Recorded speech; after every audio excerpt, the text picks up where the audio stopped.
কমলাসাগর মণ্ডলের উদ্যোগে doctor B আর আম্বেদকরের ১৩৫তম জন্মবার্ষিকী উদযাপন করা হলো সোমবার ডক্টর বি আর আম্বেদকর আদর্শ উচ্চ বিদ্যালয়ে। প্রধান অতিথি হিসেবে এতে উপস্থিত ছিলেন রাজ্যের প্রাক্তন মুখ্যমন্ত্রী তথা লোকসভার সাংসদ বিপ্লব কুমার দেব।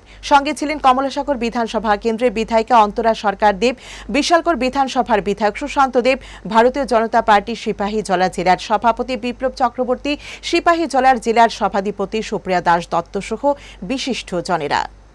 আজকাল টিভির মধ্যে আমরা অনেক সময় দেখি পার্লামেন্টের মধ্যে কংগ্রেস আর ইন্ডি গঠবন্ধন যারা আছে, যারা আমাদের অপোজিশন আছে, এরা লাল একটা সংবিধান নিয়ে খুব দৌড়াদৌড়ি করে, পকেটে নিয়ে ঘুরবো, গাড়ি নিয়ে ঘুরবো, পার্লামেন্টে নিয়ে আসবো। শপথ গ্রহণ করার সময় কত বড় ভক্ত হয়ে গেছে ডক্টর বি আর আম্বেদকরের, রাহুল গান্ধী দেখাতে হয়। ইয়াদ রাখনা,